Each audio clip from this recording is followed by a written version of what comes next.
Happy Friday, everybody, and welcome into the Gramlich and McLean podcast. First and foremost, we hope that everyone had a wonderful Thanksgiving. We both had a wonderful Thanksgiving. I am down here in Florida with my husband's family, so it's been quite warm, but we had an amazing spread. Mac, how was your Thanksgiving?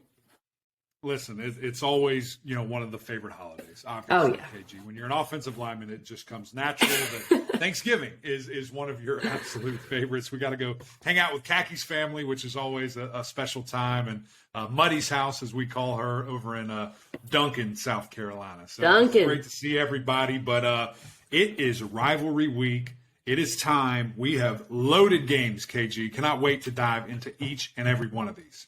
Yes, and perhaps in years past, Mac, we would have spent time on Thanksgiving sides and, all of these great discussions that we've had before. But these games are so good and honestly so important to the ACC and to a lot of these teams that I think we just need to dive right in.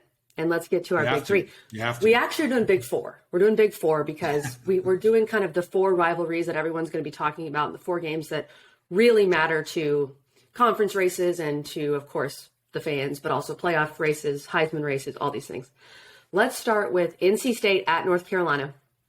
This is 3:30 p.m. today, Friday, on ABC. Right now, when we are recording this a little earlier in the week, UNC is a 6.5-point favorite. The total is at 56.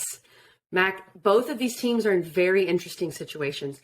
We are not sure what to expect from NC State at the quarterback position. Could be a little QB by committee, could be MJ Morris. We're not sure. For UNC, we know what to expect, but we need to see UNC play with a lot more urgency than they did last week. No, I don't think there's any question about that, KG. And really, looking at the North Carolina perspective, just because of, the bad effort, quite frankly, from a week ago, that this game is now all about an individual, It's all about Drake May. The only thing that matters is that he balls out and those guys secure, his invite to New York. And it's something where, we didn't think that there was any doubt about it. I still think that he should win it. But because of recent bias, because of things that people are going to say, well, don't forget about this game, and he lost, that's certainly something that can hurt him. So for me, man, what an opportunity here on ABC right after Thanksgiving, Friday, today. Everybody is going to be watching, and you're going to have the attention of the entire country. So you've got to show out. You've got to have a massive individual day. And I think that that's more than possible. Last week was just really weird. It was guys on different pages, bunch of drops that were very uncharacteristic, 6 drops, a bad interception, and, some injuries, quite frankly, in the wide receiver room.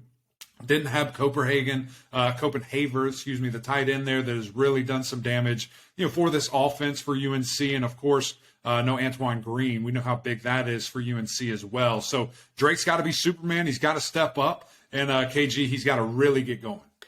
He has to, if we're just talking about the Heisman race right now, he's got to have a huge day. This is, again, an ABC game, 3:30 on Friday. I think a lot of people will be watching. And if he wants to get back into, I think he's still pretty safe in terms of going to New York. But I worry about the winning it, just because losing to Georgia Tech is a loss that your average voter is going to look at and probably didn't watch, let's be honest, and is going to think, well, that's a reason. That's going to be an excuse for your average voter to perhaps knock him out. So I think you need to see like a 400-yard day from him here. And then, as I've said, throughout this whole last couple of weeks, he's got to beat Clemson. And so that's the next thing. But this UNC team, Mac, they've got to be careful. And Mac Brown's talked about this. It felt like they were overlooking Georgia Tech. He even said he liked that Larry Fedora used to schedule an FCS team before NC State. And he didn't do that, obviously. Right. And now I don't think there's any fear of them overlooking NC State because it is their rival. But you can't be looking ahead to the ACC championship either. Right, exactly. And that's going to be something where, man, if you do that, it could get bad. Right. It could get really ugly, for the Tar Heels, especially with how much this rivalry means to each team, the fan base. I know it's at Chapel Hill, but it's something where these guys are going to be jacked up. And when I look at this defense, I know that, NC State has been hit super hard by injuries again at the end of this year. It's been something that just really has hurt them, in the last handful of seasons at different times and things of that nature. But I just think that when you see the kind of blueprint that Georgia Tech had there, NC State should be able to replicate that easily. They should be able to do that where they heat Drake up, they send pressure, they try to really get in his face early. I don't know if they'll have 6 sacks, but certainly can try to do that. The other piece is just, with shutting down the run. I think if you could do that for North Carolina, then you've got an even worse kind of output there. They really tried to run it a ton against Georgia Tech. It was almost this reserved play calling, if you will, towards the middle half of the game there, instead of just really pushing it like they had done all game. So I'm fascinated to see it, fascinated to see who plays for NC State, just because, again, so many unknowns in the college game. You don't have to tell anybody anything. So we'll see. We don't know until kickoff, KG. But once we do, it's going to be fun and electric to see who runs out there for the Pack. And, maybe that's an advantage for NC State because UNC's not sure who to expect at quarterback.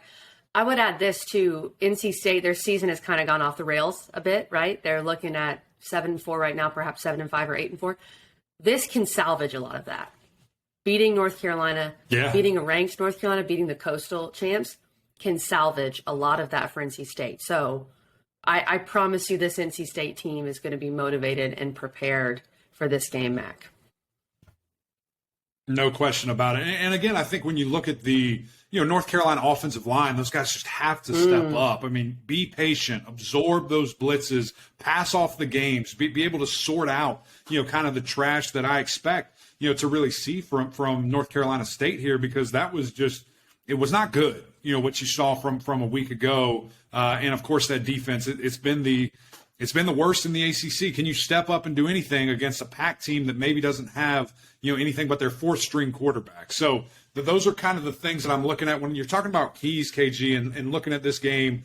I think it is that offensive line protecting Drake. There were too many times last week, even when he wasn't sacked. He was sacked 6 times, even when he wasn't hit, that he was running for his life, that he was trying to, speed up things before they needed to happen. And then for NC State, it's just who plays quarterback. It's not really a key. It's a question mark. Who's going to be out there? Can they run the offense? Because as we've seen, when it's Jack Chambers, this offense is completely different. If they have to go, to Finley and he can throw the football fairly well, then you're a little bit more balanced. You can do the things that you need to do. But, man, it's a big old question mark there at the QB position. Yeah, I think that's properly put there, Mac, that the key is something that we're really not sure of what we're going to see. And even with MJ Morris, we saw him look like a freshman in a couple weeks ago when he struggled against Boston College. My stats this week all have to do with the series between these rivalries. I was surprised to learn that North Carolina leads this series very handily. UNC leads the series 68-37. And there's been 6 ties. Were you surprised by that, Mac? That's a big gap. Yeah, absolutely. I'm surprised by that. Absolutely. That's like the Clemson-Carolina gap, honestly. The first game was back in 1894. UNC won 44-0. This is not the oldest rivalry. This rivalry started in 1894. It is the second oldest of the ones we'll talk about this week, so I will get to that one later. Mac, in terms of picks, because we just don't know what's going on with NC State's quarterback, because I think UNC, this was a serious wake-up call for them last week. I'm taking UNC to cover at home. I think this could end up being a 7 or 10 point game. I'm going to take UNC minus 6.5.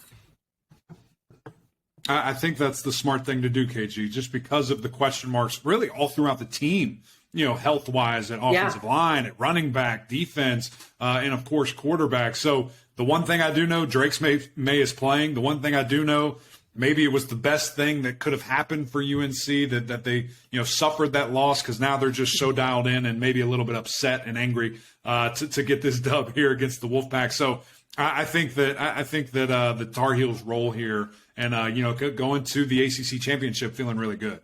All right, we have our picks there. By the way, Mac and I agreed too much last week. We agreed on everything. We both went 5-3. So our records right now, Eric McLean, I am 34-29.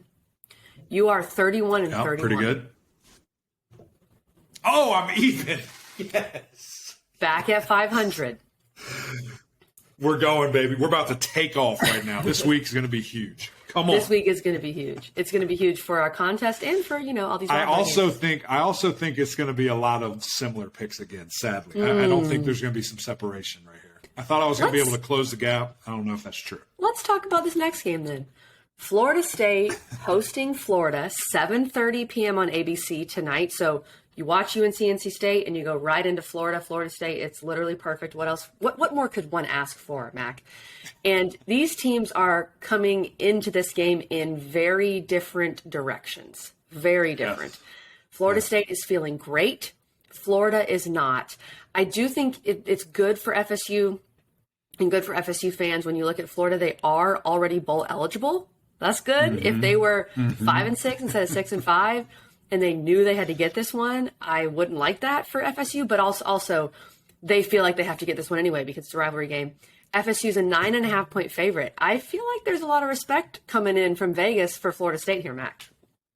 No, I do too, and I actually love the number. I think when you just see how hot Florida State is playing right now, I mean, I just don't know, how you could lean the other way, especially a team that just lost to Vanderbilt, a team that has lost 3 out of the last 5. I mean, it's not good. The state of Florida football right now is not ideal. So what an amazing opportunity for Florida State, a team that you're going to tell me these stats here in a bit for the rivalry and things of that nature, but recently, I just feel like it's been one-sided, and can you dominate them literally from the coin toss? I mean, when you're at home, night game, it better be rocking, it better be excited. Continue to be who you are. Continue to be super efficient, running the football, passing the football. JT has been so special this year, the second best quarterback in the ACC from start to finish, and maybe should have given him a little bit more respect sooner. Maybe he should have been that. Because he's played at such a high level this entire season. It's been really fun to watch. The key is, though, don't let the emotions of the game creep in, because quarterback is the ultimate position. Don't let the rivalry, don't let the excitement, the night game, all these different things kind of creep in. Just be calm, cool, collect, which I think that he is old enough, wise enough to do that and to understand the moment that he's really in.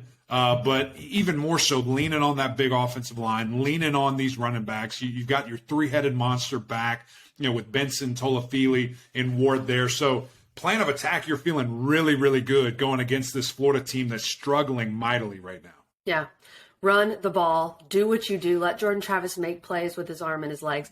I also think, I think that's an interesting point about JT because he is a Florida kid. So you've got that aspect in this game, which I really like, honestly. But he's seen it all, There's nothing that Jordan Travis hasn't seen. And I think when you're FSU and you're approaching this game, you think about last year. You think about how you had that game and you lost by 3 and it was an absolute heartbreaker. And now you're the better team. So you've got to find a way to do it. There is that fear of you've been dominated in this rivalry as of late. You're feeling good. They're not. Could we see something crazy because it is a rivalry? And there's more pressure. There's a lot more pressure on Florida State in this game than Florida. Yeah, no, I don't think you're wrong there at all. And when I look at, kind of what Florida has done, it's just been fairly mediocre. I mean, they've got some playmakers. They've got some guys that are making stuff happen. I mean, Anthony Richardson, by a lot of people, is deemed as, one of the best quarterbacks in this upcoming draft. I don't know if I necessarily agree with that, but he is a special player. He is an athlete that can do a bunch of things. He had 400 yards passing, last week, probably the first time he's done that in his career, and just was really letting it rip. The one interesting thing was that his leading receiver in that game where he throws for 400 was a freshman that's played in like one other game. So it's a very strange place that Florida is in right now. Have a couple of really key running backs in Johnson and ETN. How that happened, I don't know. But when you look at those guys, they run the ball extremely well.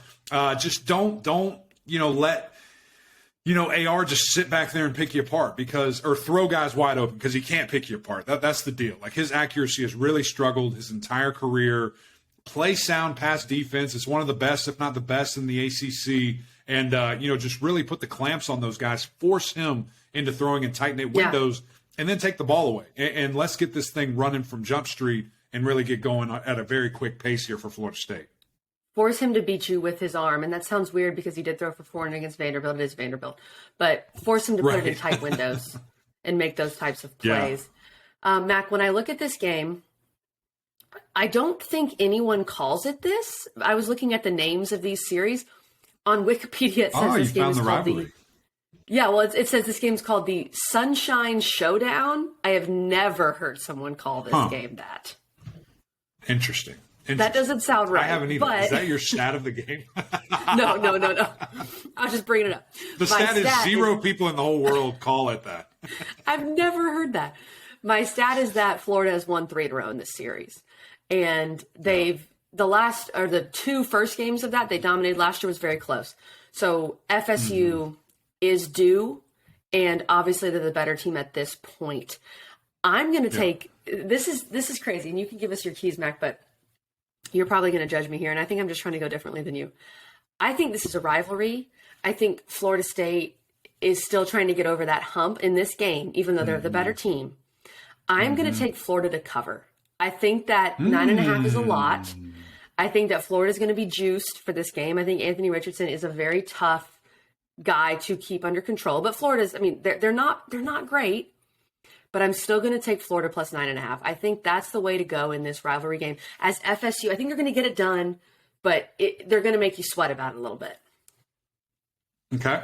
So my key, it's interesting that you kind of say that. My key is do not lose to the logo. Do not pay attention to the logo. It doesn't matter. It does not matter that Florida's running out there. It matters that Florida State is running out there. And I'm looking at their last 5 games here, KG. The last 4, they have been blowing people out of the water. Like FSU, Florida State is just playing at such a high level right now. Since that bye week, got some guys back healthy, and it's a totally different team. Now, the level of competition certainly hasn't been ideal, certainly hasn't been great. This is probably, quite frankly, the best team that they've played since Clemson with that close loss there. But I don't think that matters. I think it's all about Florida State. I'm taking the Noles with the points. I think they absolutely roll, and that confidence going into bowl season is going to be tremendous. Hopefully they get another SEC or Big Ten team, and, the Noles are going to walk off this season with 10 wins and a couple of really, really impressive ones.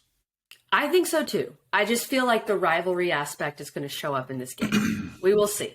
It's just a hunch. It surely could. Would not surprise me at all. Yeah, it wouldn't. It wouldn't. Okay, our next game here is the Palmetto Bowl, which really no one calls it that in the state of South Carolina. They just call it Clemson, Carolina. Come on. Yeah, they do. We all call it that. Come on. It's on the trophy. I just call it the Clemson, Carolina game. Clemson is a 14.5-point favorite right now, earlier in the week. Can I just say something about this real quick? On ABC. Yes, Mac? So, Coach Rick, after the Tennessee game, was, I wonder what the spread's going to be. You think there's any way that Clemson's not favored? I don't know if he was halfway joking because, in his heart, he is an SEC homer. Like, he just can't help it. He's a Georgia guy. Can't help it. Yeah, and I think he low-key does not like Clemson for whatever reason. But I think he was joking, but I would just look at him like, are you outside of your mind? It's going to be double digits. And everybody in there was like, no, what are you talking? It's not going to be double digits. I said, guys, South Carolina sucks. Like, they're not a good football team. So I'm just going to throw that out there. Go ahead, KG. Say whatever you're about to say. I'm sorry. So you are correct in that Clemson is a 14.5-point favorite. I think Vegas understands how this game has gone. My stat, just very quickly, Clemson's won 7 in a row by an average margin of 26 points. Think about that. And I think the main theme here, Mac, even though we both said it's good for Clemson that South Carolina beat Tennessee, knock Tennessee out. South Carolina looks better. The SEC people are going to be propping them up. But this has been one of the most inconsistent teams in the country. That you never know what you're going to get. Like Shane Beamer, and we love Shane Beamer. He was great to us when he came on our podcast. Love big Shane Beamer. Shane Beamer doesn't know what he's going to get when you run out of that tunnel and you get ready for the game. Rattler has had 3 good games, and the rest have been a struggle. And it's so odd because the Tennessee game was just I worry about the Gamecocks for this because that's the best they can play. Like that's the best. And you're going to replicate that against a defense that's a lot better on the road in a game you haven't won since 2013. That's hard for me to believe. Nope, they're not. And honestly, you bring up the Shane Beamer piece. That is the only piece of this thing that is stopping me from going off the rails on these guys. Like just totally crushing everything about him. But I really do like that man. And I do not want to say bad things about his team. But I will say facts. Spencer Rattler clearly has ability. Clearly is a really good player, but has not had a great year. He struggled this year. He has only thrown over 225 yards 3 times, 2 of which he threw over 370, 377 and 430. The other was 227 in the first week against, I think it was Georgia State Technical College, something of that nature. So it wasn't that great. He's only thrown multiple touchdowns. That's 2, 1, 2, 3 times this year. And that was 2, 2, and then 6. So there's this anomaly of a top 5 team in the country where everything went right. I mean, it was the craziest thing I've ever seen. Listen, we live, as I'm looking over here to my left, I could hit a driver and then a 9, and I would be in the stadium. That's how close we are. So Khaki and my mother-in-law were hearing this all night long. And then thank God they ran out of fireworks so my child could go to sleep. But it was incredible. Here's the deal. That's not going to happen. It absolutely is not going to happen. There's going to be no life for that offense because what they're going to go against in this defense. These guys are so improved for Clemson. They have really stepped it up. And I think the biggest change has been at that linebacker position. When you put Trenton Simpson back in a spot that he can just rush the passer, wreak havoc, had 2 sacks, a forced fumble last week. Barrett Carter, Jeremiah Trotter have been playing lights out in the middle of that thing, calling the defense, communicating, setting everything up. Those guys are going to go crazy. That defensive line, listen, Spencer was not rushed at all. That is not going to be the case. That young man's going to be running for his life from the Tigers on Saturday. And it's just KG. It's going to be something. It's going to be cold. It's noon. Thank God it's noon for them. It could be worse. They haven't been there in 4 years. And it's going to be a little rainy. So the environment is not going to be ideal for throwing the football at a high clip. I think Clemson grounds and pounds. I think this is an absolute blowout. And the Tigers roll feeling really good offensively and defensively going into the ACC championship. I like that you brought up the point that this game has not been played in Clemson since 2018. So Clemson fans are going to be juiced. Long time. There's no doubt about that. Yeah. Mac, my main concern for Clemson, especially when I look at the number, 14.5, pretty big number, are Clemson's turnovers. The turnovers have been an issue. Clemson has been fumbling a lot. And it's been the main dudes, DJU and Shipley, have both been fumbling the ball. And that can turn. That turnovers in a rivalry game and the momentum there, that can be very tricky. So that is my main concern for this Clemson, especially if it's raining, Mac. You add that factor in. The ball security for your starting quarterback and your starting running back has really been an issue for Clemson this year. Yeah.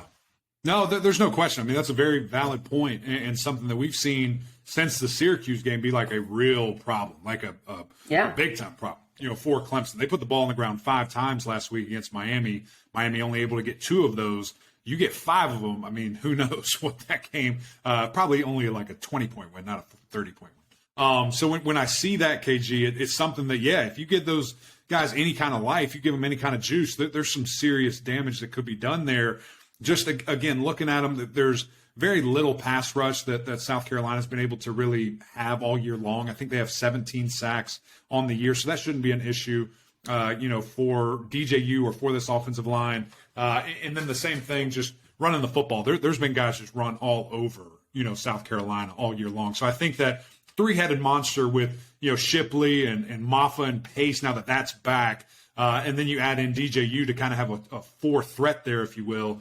I think that's really going to be instrumental for Clemson the rest of the year if they happen to go to the playoff or whatever postseason game they play in. I think we'll really see that. The one piece of Carolina, I'm going to say 2 complimentary. Maybe it wasn't a compliment, but this will be a compliment.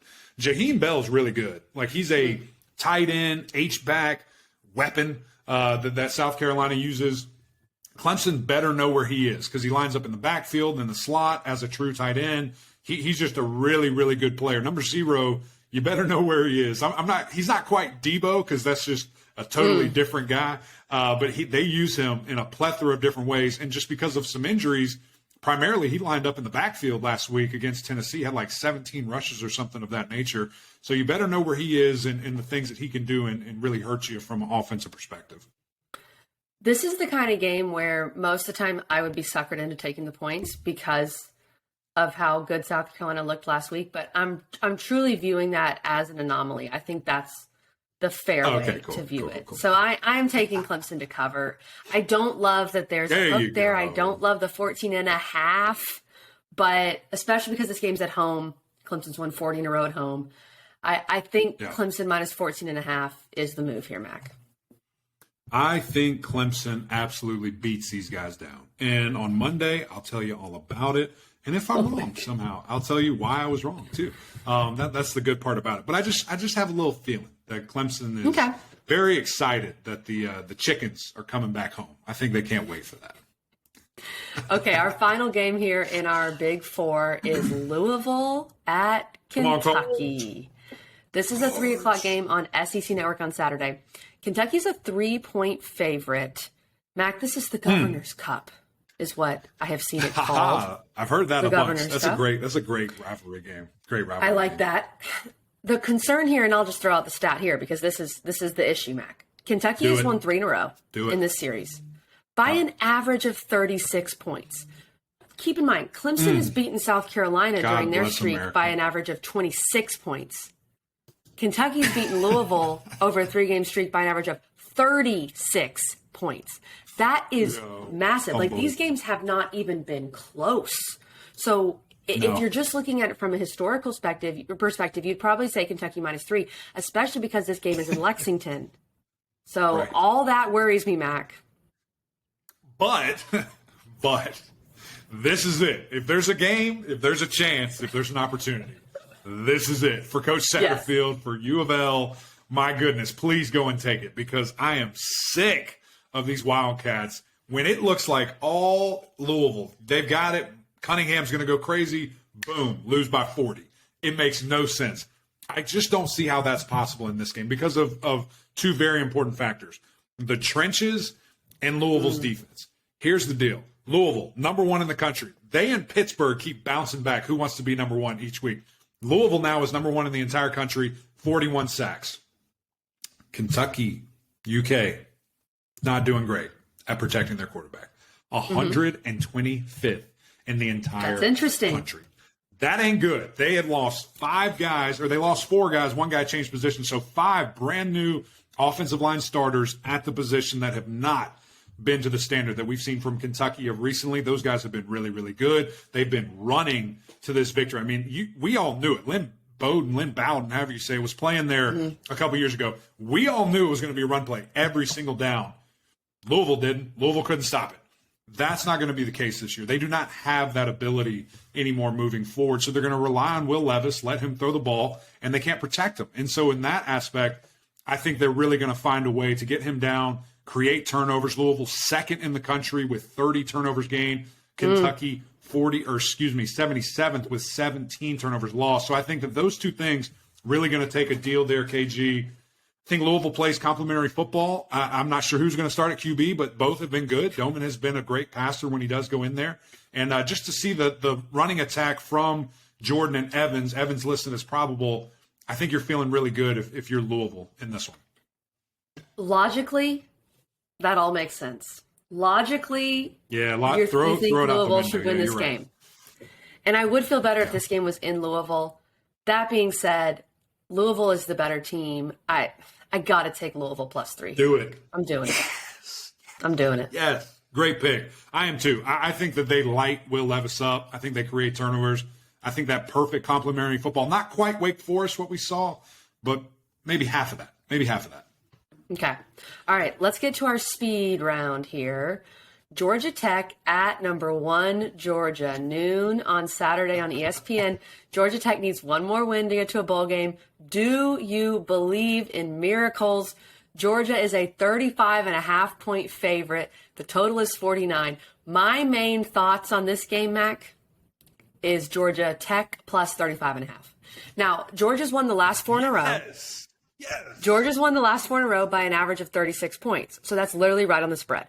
But this Georgia Tech team is just playing with a different level, I think, of belief in each other. And they're playing well together. This is clean, old-fashioned hate is the what we call it. I am not saying Georgia Tech comes anywhere close to winning this game, but I would take Georgia Tech to cover. And Georgia has looked kind of lackluster the last couple weeks. Yeah. Way back in the day, Brent Key played for Georgia Tech. And you know what he did? He spoiled Kirby Smart's senior night. He beat Kirby on senior night. I think history repeats itself. I think they spoil. I'm just kidding. I'm joking. I am taking Georgia Tech plus a billion points here, but no, I think it might be. I think it might be ugly pretty quickly. I was like, what? Praise, and hope that they can keep it between 36. That would be great. That would be great, KG. Yellow Jackets plus 35.5, baby. Let's do it. That's the move. That's the move.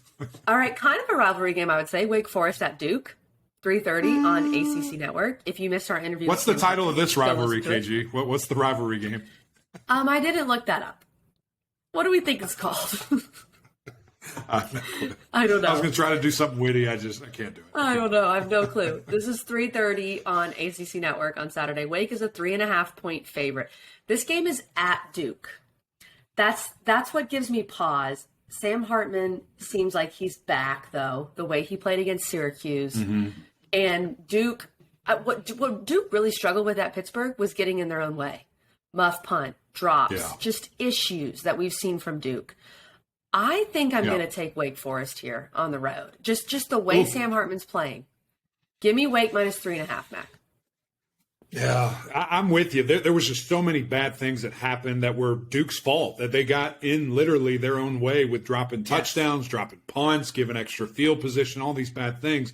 But on that same kind of breath, I saw Sam Hartman really play at a high level, last week, and that offense really get back to what I thought they could be, who they are.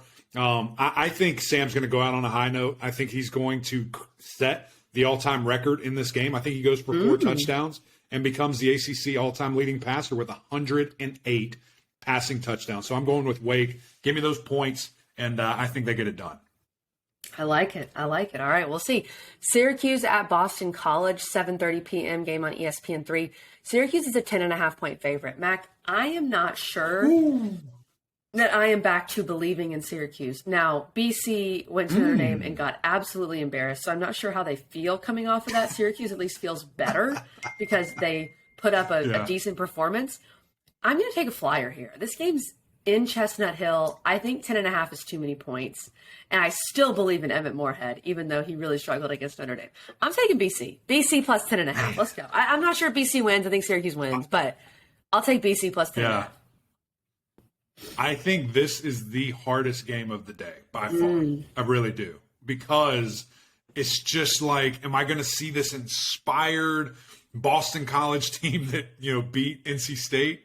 Or am I going to see the Syracuse offense that when it's rolling, can score on anybody? And especially a really, bad Boston College team right now. 10.5 is a huge number. But I think that Syracuse can do it. I think that these guys stop the streak. I think they get it done.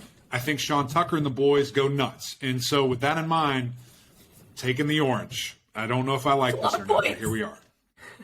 I'm glad we disagree on 2 picks here. I like this. The Florida State game and this game. And we'll see about our last one. That one's crazy. This one makes sense. Yeah, okay. If you're not with me on this one, I'm going to really question you right now.